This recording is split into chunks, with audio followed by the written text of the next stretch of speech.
Hola a todos, bienvenidos a un nuevo episodio de Bioquímica en Acción. Hoy nos sumergiremos en el fascinante universo de las nanomáquinas moleculares que gobiernan la vida celular. Antes de arrancar, les planteo un enigma directo. ¿Qué ocurre exactamente dentro de su organismo tras ingerir una tableta de paracetamol? Muchos piensan que el fármaco alivia el dolor de forma pasiva o mágica. Sin embargo, detrás del alivio sintomático se despliega una intrincada red bioquímica coordinada por enzimas. Analizaremos cómo la cinética enzimática explica el metabolismo farmacológico, porque define la seguridad médica, y además resolveremos en vivo varios problemas matemáticos planteados por nuestra cátedra. Así es, Jerome. Para que nuestra audiencia experimente una inmersión total, los invitamos a seguir mentalmente el recorrido. Al ingerir la tableta, el paracetamol se disuelve en el estómago, cruza las membranas epiteliales del intestino por difusión pasiva, toma la vía de la circulación portal y la desembarca directamente en el hígado, el laboratorio bioquímico principal de nuestro cuerpo. Y es en ese entorno microcelular donde la química física dicta las reglas. Para que las moléculas de paracetamol reaccionen, no basta con que coexista en el mismo espacio. La teoría de colisiones postula que los reactivos deben chocar con una energía cinética mínima crítica y con una orientación espacial geométricamente perfecta, como encajar una llave en su cerradura. Exacto. En condiciones basales, la gran mayoría de las colisiones moleculares son ineficaces porque la barrera termodinámica, el estado de transición, se sitúa en una cúspide energética extremadamente alta. Si nuestras células dependieran de choques espontáneos, degradar un fármaco o metabolizar un nutriente tomaría días, haciendo inviable la vida. Y ahí radica la genialidad de la evolución. Las enzimas actúan como catalizadores biológicos de una especificidad asombrosa, aceleran las reacciones hasta millones de veces, reduciendo drásticamente la energía de activación y ofreciendo una ruta metabólica alternativa mucho más económica. Imaginen que para cruzar una montaña gigante tuviéramos que escalar el pico más alto. Un esfuerzo descomunal. La enzima equivale a construir un túnel perfectamente pavimentado en la base de la montaña. Cruzamos al otro lado en segundos y con un esfuerzo mínimo. Lo fascinante es que las enzimas logran esto manteniendo nuestra temperatura corporal constante a 37 grados centígrados, porque alterar la temperatura para acelerar una reacción desnaturalizaría nuestras propias proteínas estructurales. Excelente fundamento. Para poder predecir y cuantificar la velocidad de este túnel molecular, los científicos Leonard Michaelis y Maud Menten desarrollaron un modelo matemático universal. Entremos a la pizarra analítica resolviendo el primer desafío que nos ha enviado nuestro docente. Me encantan los desafíos. El primer problema dice así: ¿a qué concentración de sustrato podría una enzima operar a un cuarto de su velocidad máxima si su constante catalítica kcat es de 30 s a la menos 1 y su km es de 0,005 m? Colegas, ¿cómo los desglosamos? Es un ejercicio hermoso de modelamiento. El enunciado nos pide calcular la concentración de S, cuando la velocidad inicial es exactamente un cuarto de la velocidad límite. Es decir, velocidad inicial es igual a 0,25 velocidad máxima. Si reemplazamos esto en la fórmula, la variable de velocidad máxima aparece multiplicando en ambos miembros y se cancela por completo. Esto nos demuestra que el dato del kcat es un distractor estructural en este escenario, porque en la proporción de velocidad no depende de la constante de recambio individual. Exacto. Al simplificar la expresión nos queda un cuarto, que es igual a la concentración de S, entre Km más la concentración de S. Multiplicando en cruz tenemos que Km más concentración de S es igual a 4 veces la concentración de S. Si pasamos la concentración de S al lado derecho, obtenemos la relación Km es igual a 3 multiplicado por la concentración de S.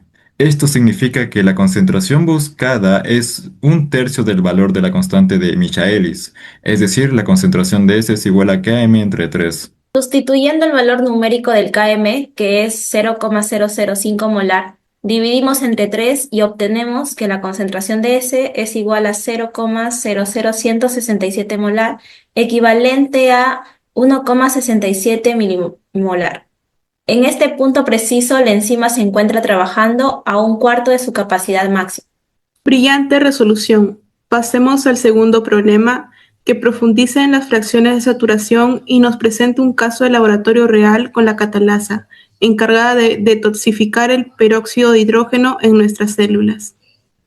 El problema nos pide determinar qué fracción de la velocidad máxima se obtiene fijando la concentración del sustrato en dos valores. Primero a 2 veces el constante de Michaelis, que es igual a 2, y luego a 10 veces el constante de Michaelis, que es igual a 10. Analicemos la primera condición. Si sustituimos la concentración de S, que es igual a 2 km, en la expresión, obtenemos en el numerador 2 km y en el denominador km más 2 km, que esto sería igual a 3 km. Al cancelar el término km, la fracción resultante es exactamente 2/3 de la velocidad máxima, equivalente al 66,7% de la actividad catalítica máxima. Y si elevamos drásticamente el sustrato a 10 veces la constante, la concentración de S es igual a 10 km. La ecuación se transforma en 10 km sobre km más 10 km, que es igual a 10 km sobre 11 km, resultando en 10 sobre 11 de la velocidad máxima, es decir, un 90,9% de la capacidad máxima. La enzima roza el techo de saturación, pero no la alcanza del todo, por la naturaleza hiperbólica de la curva. Impresionante cómo las matemáticas predicen el comportamiento molecular. Ahora el docente nos dio una tabla con datos experimentales de la catalasa. Revisemos esos datos. Al observar esta tabla, es evidente que al incrementar el sustrato de 0,14 a 1,46 milimolar, la velocidad inicial de la catalasa responde elevándose progresivamente de 0,15 a 0,49 milimolar por segundo. El docente nos reta a interpretar el análisis gráfico para hallar el km experimental de esta enzima, sabiendo que la curva alcanza una velocidad máxima teórica de 0,5 milimolar por segundo. Este es el punto donde muchos estudiantes se confunden, pero el procedimiento es sumamente visual. La regla de oro nos dice que el km se localiza exactamente a la mitad de la velocidad máxima. Si la velocidad máxima es 0,5 milimolar, calculamos su mitad, que es 0,5 entre 2, que nos resulta 0,25 milimolar. Ese es nuestro valor de referencia. Exacto.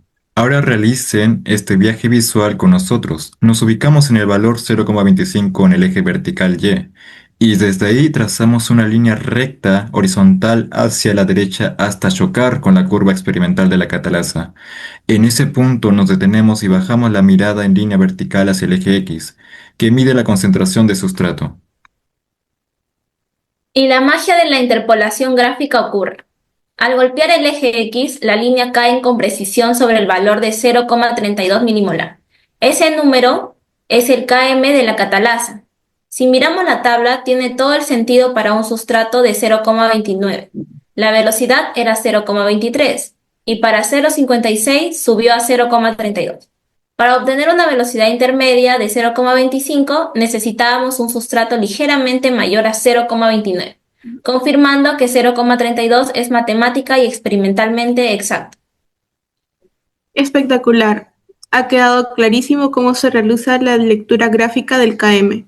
Ahora regresemos a nuestro paciente que ingirió el paracetamol para entender la toxicología clínica antes del último problema.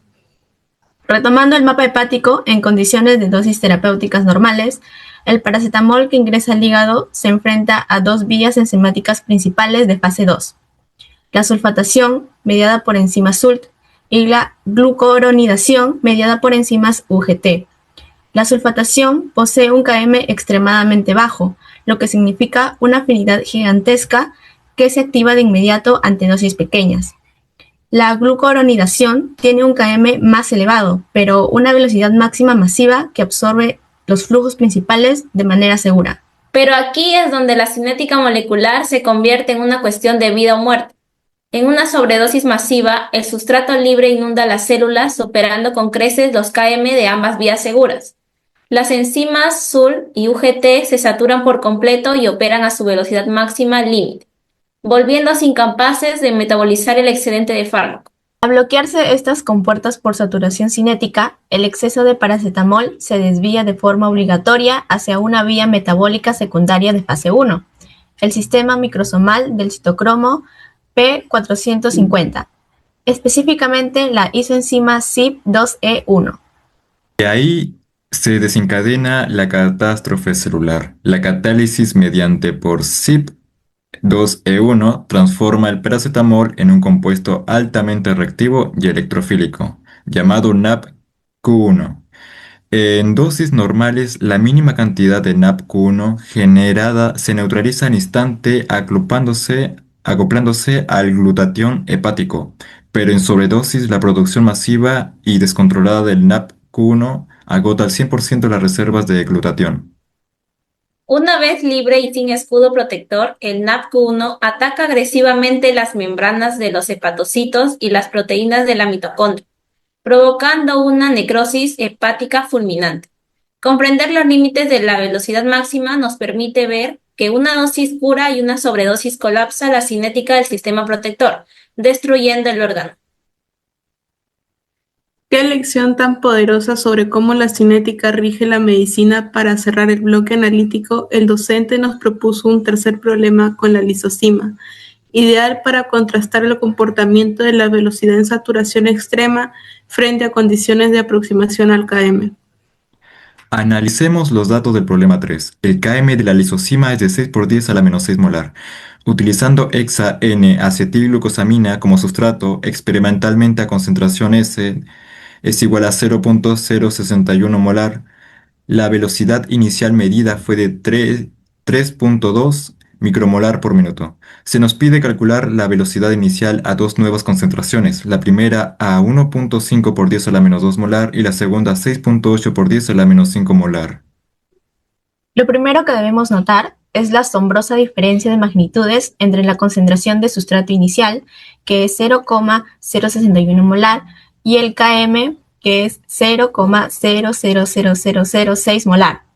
El sustrato supera al Km por más de 10.000 veces. Bajo Michels-Menten, cuando el sustrato es tan superior al Km, la enzima está en saturación virtualmente total.